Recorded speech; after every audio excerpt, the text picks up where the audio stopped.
Sean todos bienvenidos. Muchas gracias por acompañarnos.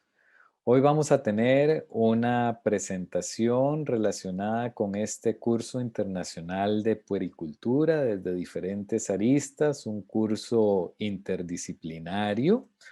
Hoy vamos a compartir algunas palabras en relación con el niño que se enferma mucho. Soy el doctor Gustavo Lazo, soy pediatra, soy inmunólogo clínico y les saludo desde San José, Costa Rica. El niño que se enferma mucho es todo un reto, así que mi objetivo con esta charla es darles algunos aspectos prácticos. Pretendo introducirlos en conceptos que sean útiles al pie de la cama para la identificación del paciente que pueda ser sospechoso sobre padecer alguna inmunodeficiencia. Pretendo que tengan algunas herramientas para el correcto y adecuado cuidado de estos pacientes, para su referencia y para el estudio de los pacientes que puedan tener alguna inmunodeficiencia. Antes de entrar en materia, vamos a conversar sobre cuál es el objetivo principal del sistema inmunológico. El sistema inmunológico tiene el objetivo principal de preservar la integridad del individuo. Y esta preservación del sistema de la integridad del individuo se da en tres esferas o en tres escenarios. Un primer escenario donde nos va a proteger de antígenos externos. Y generalmente estos antígenos externos tienen la cara de ser agentes infecciosos. Un segundo escenario en el cual nos va a ayudar a eliminar antígenos endógenos anormales. Y estos antígenos endógenos anormales pueden ser células tumorales, por ejemplo, o podrían ser células que estén infectadas por virus. Y un tercer escenario podría ser evitar la autodestrucción. Y esta autodestrucción generalmente tiene que ver con las funciones reguladoras de la inflamación. A esto le vamos a llamar las funciones reguladoras del sistema inmunológico. De tal forma que cuando el sistema inmunológico falla, cuando hay una inmunodeficiencia, vamos a ver tres fenotipos fundamentales. Un fenotipo en el cual vamos a tener una infección recurrente, vamos a tener cáncer oportunista o reactivación de infecciones virales latentes y vamos a tener un fenotipo de autodestrucción, llámese enfermedades autoinmunes o llámese enfermedades autoinflamatorias. Para que se den todos estos fenómenos que se realizan en nuestro sistema de defensas, nuestros órganos y tejidos se van a organizar académicamente en dos compartimientos. Un compartimiento que vamos a llamar el compartimiento innato, que básicamente está compuesto por las barreras naturales como la piel, las mucosas y otros elementos. Y dentro de este compartimiento innato también se encuentra la respuesta inmune innata que se subdivide en inflamación y fagocitosis. Y también tenemos un compartimiento que vamos a llamar el compartimiento adaptativo. Este compartimiento adaptativo va a corresponder a lo que es la respuesta inmune adaptativa, que clásicamente la estudiamos como respuesta adaptativa celular y respuesta adaptativa humoral. La infancia tiene algunas condiciones muy particulares. Algunas condiciones de estas particulares hacen que el niño tienda a enfermarse con más frecuencia y con más facilidad que el adulto. ¿Cuáles son estas condiciones particulares? Entonces, el niño, por ejemplo, tiene un calibre reducido de la vía respiratoria. Esto hace que el niño tienda a tener, por ejemplo, más infecciones respiratorias que el adolescente o el adulto. El niño tiende a presentar un reflejo de la tos pobremente desarrollado o pobremente efectivo, con lo cual hace que expulse con mayor dificultad secreciones de esta vía respiratoria ya de por sí limitada por su calibre.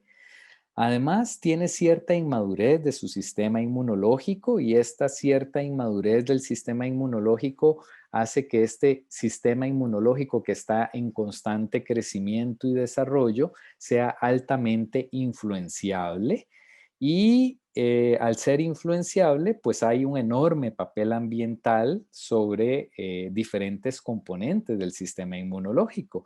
Y dentro de los componentes ambientales que pueden influenciarlo está la escolarización temprana, el cigarrillo de segunda mano, el hacinamiento, la polución. Y como si fuera poco, pues a nivel latinoamericano tenemos una altísima prevalencia de enfermedad alérgica.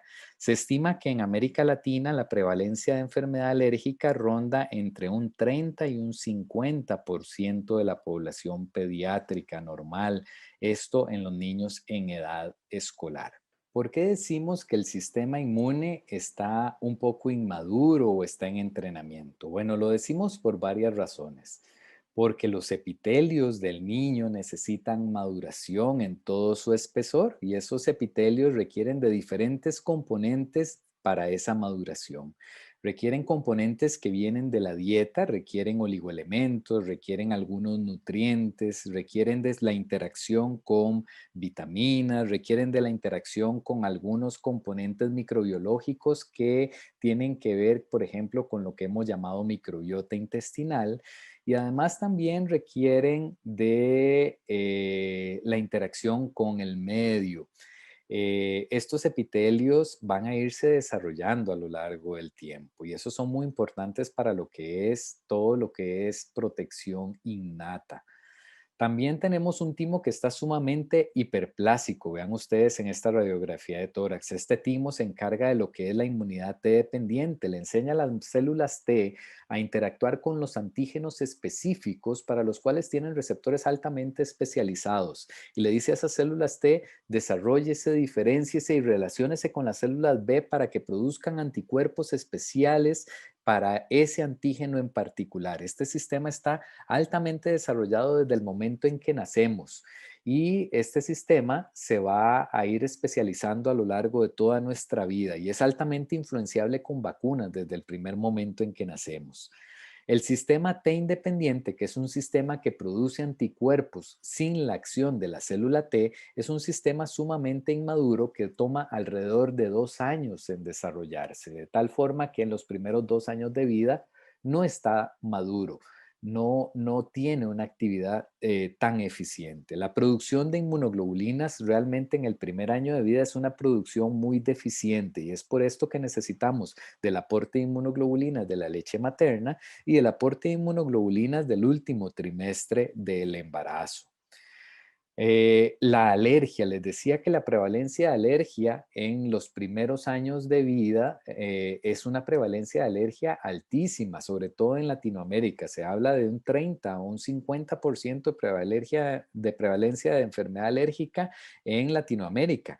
La alergia es sinónimo de inflamación, sobre todo en vía respiratoria superior, y la inflamación es sinónimo de alteración de barreras y alteración de la fisiología total, especialmente en la vía respiratoria superior. La alteración de barreras y fisiología se acompañan de un microbioma normal y esto perpetúa prácticamente un círculo vicioso que va a generar infecciones a repetición. La obesidad es un estado inflamatorio crónico, definitivamente.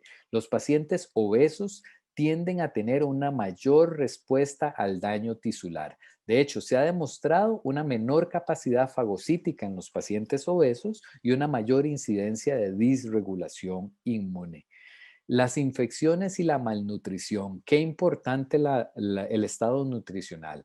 Tanto los micronutrientes como los oligoelementos se han relacionado con alteraciones de la anatomía de los órganos del sistema inmune y de defectos en su función.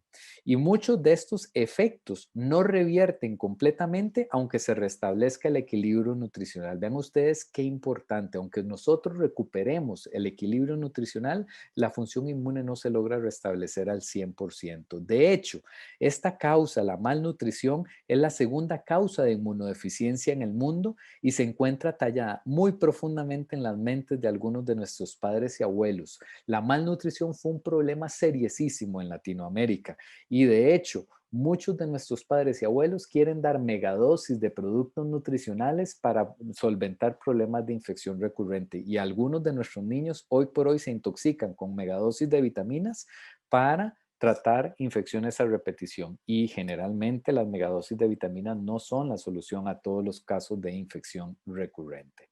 Pero pensemos en inmunodeficiencia. Si nos encontramos un niño con infección recurrente y queremos pensar que ese niño pueda tener una inmunodeficiencia, pues tenemos que ubicarnos epidemiológicamente y pensar cuáles son las causas más comunes de inmunodeficiencia. Bueno, las inmunodeficiencias más comunes definitivamente son las inmunodeficiencias secundarias. Las inmunodeficiencias secundarias, las más comunes de ellas, son la infección por VIH. Lamentablemente, la infección por VIH es la causa más común de disfunción inmune en todo el mundo. Si ustedes tienen un paciente que se enferma mucho, especialmente si tiene un síndrome linfoproliferativo, pues por favor piensen en infección por VIH. Y esto es común en todos los países del mundo. En segundo lugar, la disfunción inmune más común en el mundo, la segunda causa es la malnutrición. En tercer lugar, la tercera causa de disfunción inmune secundaria en el mundo es la prematuridad. En cuarto lugar, la cuarta causa de inmunodeficiencia secundaria en el mundo es la enfermedad alérgica no controlada. Ya les hablé, la disfunción de los epitelios generada por la enfermedad alérgica es una causa muy común de infección recurrente. Y hay muchísimas causas más de inmunodeficiencia secundaria, el uso de drogas inmunosupresoras, el tabaquismo de segunda mano, el hacinamiento, todos los factores que pueden influir sobre el desarrollo del sistema inmune en los primeros años de vida, que son muchísimos. Recordemos que el sistema inmune es altamente influenciable, pueden causar infecciones recurrentes en la infancia. Y si hablamos de inmunodeficiencias primarias, bueno, yo les tengo que decir que en el caso de Costa Rica, por favor piensen en una enfermedad que se llama ataxia telangiectasia. Esa es la causa más común de inmunodeficiencia primaria en Costa Rica.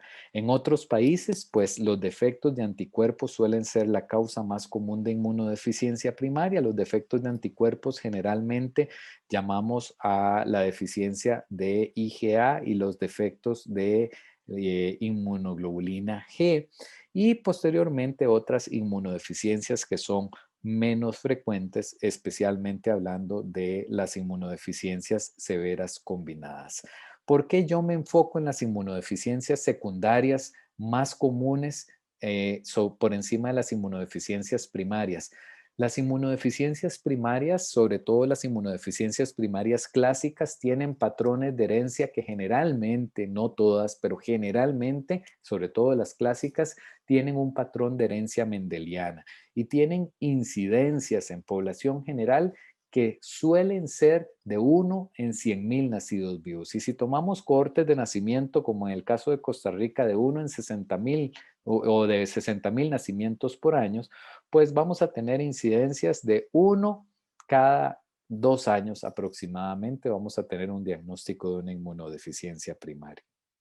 Entonces, ustedes pueden sospechar que probablemente vamos a encontrar una inmunodeficiencia secundaria muchísimo más frecuentemente que una inmunodeficiencia primaria. No se trata de no pensarla, se trata de que estadísticamente probablemente nos vamos a encontrar una inmunodeficiencia secundaria más frecuentemente que una inmunodeficiencia primaria.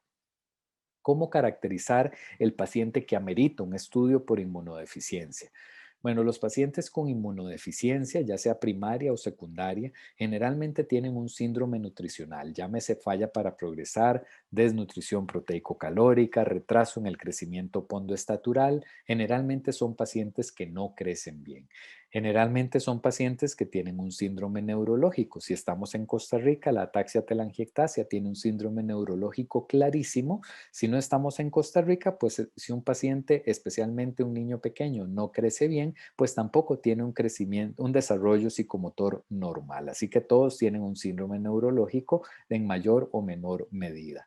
Son pacientes que tienen síndromes vacunales y estos síndromes vacunales consisten en que desarrollan enfermedad causadas por las vacunas vivas atenuadas, es decir, varicela causada por el virus de la varicela vacunal, sarampión vacunal, BCG-itis o bien son pacientes que no desarrollan respuesta de anticuerpos por los antígenos vacunales.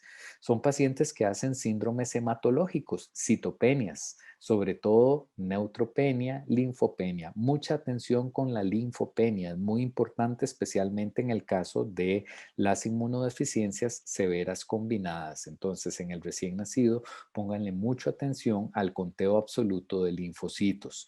Los pacientes con inmunodeficiencia tienen un síndrome infeccioso y ese síndrome infeccioso puede ser recurrente. Mucho ojo cuando la recurrencia de las infecciones es órgano específica. Entre más localizada es la recurrencia de las infecciones, pues más probable es que el paciente tenga una causa anatómica como explicación a la recurrencia de sus infecciones. El paciente podría tener un síndrome infeccioso con infecciones graves, multisistémicas y oportunistas. Entonces, la combinación de infecciones recurrentes, graves, multisistémicas y oportunistas es muy sugestiva de un paciente con inmunodeficiencia. Y un paciente con un síndrome autoinmune, entonces también es sugestivo de inmunodeficiencia. En general, los pacientes con inmunodeficiencia tienen historia familiar. Les decía que especialmente las inmunodeficiencias clásicas, primarias, suelen tener un patrón de herencia mendeliana. Entonces, en estos pacientes encontramos uno o varios miembros de la familia que han fallecido con un antecedente raro de síndrome nutricional, neurológico, vacunal, linfoproliferativo, infeccioso, etcétera. Linfoproliferativo me refiero a hepato, esplenomegalia, linfadenopatía generalizada. Nada de esto es ni patognomónico ni específico, pero la presencia de dos o más de estos síndromes nos ayudan a caracterizar un paciente que definitivamente amerita ser estudiado por inmunodeficiencia, ya sea primaria o secundaria. Refirámonos brevemente al laboratorio. ¿Qué exámenes de laboratorio son útiles en el abordaje de un paciente con inmunodeficiencia?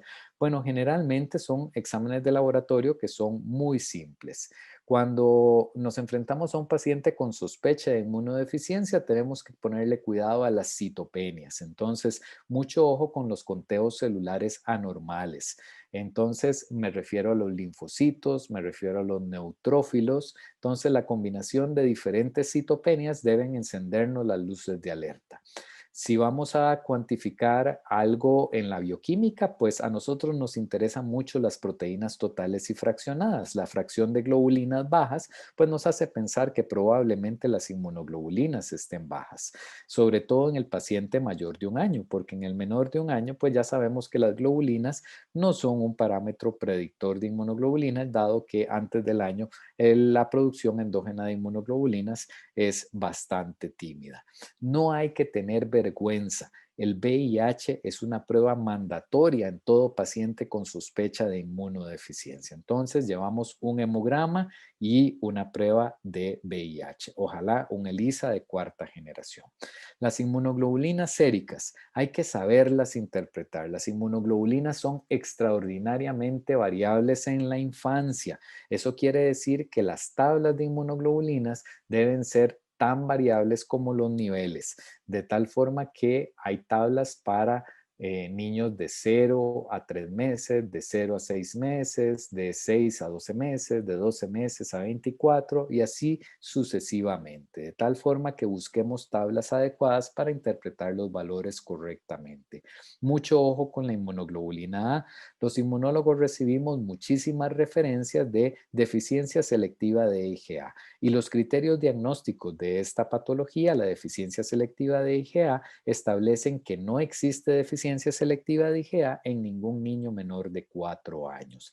La secreción, la presencia de IgA en sangre no es suficiente en menores de 4 años, de tal forma que muchos de los laboratorios no son capaces de detectarla antes de esta edad, de tal forma que IgA antes de los 4 años realmente es poco útil como marcador de inmunodeficiencia.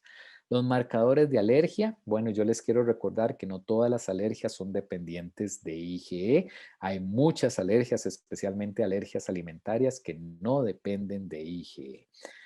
Podemos utilizar algunas pruebas para el diagnóstico diferencial según cada caso, por ejemplo, cloruros en sudor, algunas pruebas para enfermedad inflamatoria intestinal, parásitos intestinales, etcétera. La respuesta a antígenos vacunales es muy útil porque para que ustedes tengan un anticuerpo específico para una vacuna, se requiere que todo el sistema inmune tenga una buena integridad. La identificación de microorganismos es muy útil para el inmunólogo clínico. No se trata solo de que el niño se enferma mucho, sino de cuál patógeno es el que causa la enfermedad. Entonces, para los inmunólogos es muy útil saber cuál es el agente infeccioso que está causando la enfermedad y no solo cuál es el órgano o tejido que está sufriendo las consecuencias de la infección. No se olviden que algunos gérmenes característicos son muy específicos para entidades particulares. Entonces, Cándida es muy particular para los pacientes con VIH, Cándida es muy particular para los defectos de célula T, Aspergillus es muy particular para los defectos de estallido respiratorio, neumococo y otros encapsulados son gérmenes que son muy característicos de los defectos de anticuerpo y así por el estilo, otros gérmenes nos van a ayudar a sospechar defectos del sistema inmune muy puntuales, muy característicos de diferentes enfermedades. Las inmunodeficiencias primarias graves van a gritar, son letales y generalmente se acompañan de una historia familiar sumamente relevante, sumamente significativa. Vamos a ir finalizando con algunos casos. Les traigo el caso de Valeria. Valeria tuvo su primer contacto con el Hospital Nacional de Niños en mayo del 2008. Es una niña de 1 año y 11 meses de padres inmigrantes que nació en Costa Rica. Valeria no tuvo control prenatal, nació en un hospital central en San José sin complicaciones, consultó por 3 días de dolor abdominal, irritabilidad, vómitos, fiebre, tos y constipación a el hospital. Fue enviada por un servicio de emergencia local por sospecha de invaginación intestinal. El servicio de cirugía encontró crepitaciones pulmonares y se documentó una neumonía basal derecha. Se ingresó como una niña eutrófica con dolor abdominal y una bronconeumonía derecha. Vean ustedes, esta es la talla y este es el peso para la edad. Vean ustedes que a pesar de que fue catalogada como eutrófica, nunca estuvo eutrófica. Durante su evolución tuvo un síndrome linfoproliferativo con hepatomegalia, una anemia no clasificada, una sepsis dental y curiosamente se documentó una septicemia por neumococo. Egresó con una cita en hematología luego de tratar sus infecciones y se documentó que egresó en buenas condiciones generales. Un mes después ingresó por un cuadro similar con predominio de síntomas respiratorios asociando disnea progresiva. Había ganado 500 gramos, nuevamente se coloca como eutrófica, nuevamente con una neumonía derecha. Vean ustedes que nuevamente se cataloga como eutrófica, pero ella en realidad no estaba eutrófica. Tuvo una buena evolución con antibióticos y esta vez egresó con una cita en neumología. Todavía tenía una anemia. Me voy a devolver un poco para que vayamos recapitulando los síndromes que tenía. Vean ustedes que esta es una niña que tenía un síndrome nutricional, tenía un síndrome linfoproliferativo, tenía un síndrome hematológico, tenía un síndrome infeccioso, ¿verdad? Y vean ustedes cómo va agregando síndromes a la lista de las cosas que habíamos dicho que motivaban a un paciente a ser estudiado por inmunodeficiencia. 3 meses después, con el diagnóstico de eutrofia y anemia, fue manejada como una deficiencia de hierro en el servicio de hematología y a la edad de 2 años y 3 meses, uno de los colegas en hematología profundiza en la historia clínica y logra documentar que a la edad de 1 año había tenido un herpes zóster, que tenía diarreas frecuentes y que tenía infecciones respiratorias altas recurrentes. Esta colega que la ve en el servicio de hematología documenta una hipergamaglobulinemia, documenta que la anemia no había tenido una respuesta al hierro, documenta que tenía una prueba de ELISA para VIH reactiva con una prueba confirmatoria de Western Blot para VIH también reactiva para todas estas bandas o estas proteínas de VIH. En ese momento tenía un CD4 en 14%, que para la edad de ella coincide con una inmunosupresión grave, con una carga viral realmente alta en 156.675 copias por mililitro. Todo esto se los traigo a colación porque esta niña cumplía con todos los criterios que habíamos conversado sobre inmunodeficiencia, sospecha de inmunodeficiencia, y dijimos, son más frecuentes las inmunodeficiencias secundarias que las primarias. Ve ustedes que esta niña cumplía con todos los requisitos y lamentablemente su diagnóstico, infección por VIH. Este es Sebas. Sebas tiene 4 años, tiene otitis media recurrente, amigdalitis recurrente y padece de fiebres recurrentes. Tiene antecedentes perinatales irrelevantes, no tiene infecciones invasoras y ha utilizado antibióticos cada 15 días desde hace aproximadamente un año. Tiene un síndrome infeccioso, no tiene nada más que nos llame la atención. Este síndrome infeccioso nos ha hecho recurrir a los antibióticos. Fue escolarizado hace un año, tabaquista pasivo, utiliza el chupón. Tiene una descripción sumamente particular de los eventos infecciosos. La descripción es síntomas respiratorios altos. Esos síntomas respiratorios altos llevan a los cuadros febriles llevan al uso de antibióticos. Y esta es la cara de Sebas. Ustedes pueden ver, esta es una fascia rinítica clásica. Sebas, cuando se quita la mano, tiene una arruguita acá en la nariz, ¿verdad? Entonces, esta es una fascia rinítica clásica. Sebas básicamente es un paciente que cumple todos los criterios de un paciente rinítico. Es un sistema inmune que está en proceso de entrenamiento, que está altamente influenciado por fenómenos extrainmunológicos, como la escolarización temprana, el tabaquismo pasivo, la utilización de chupón.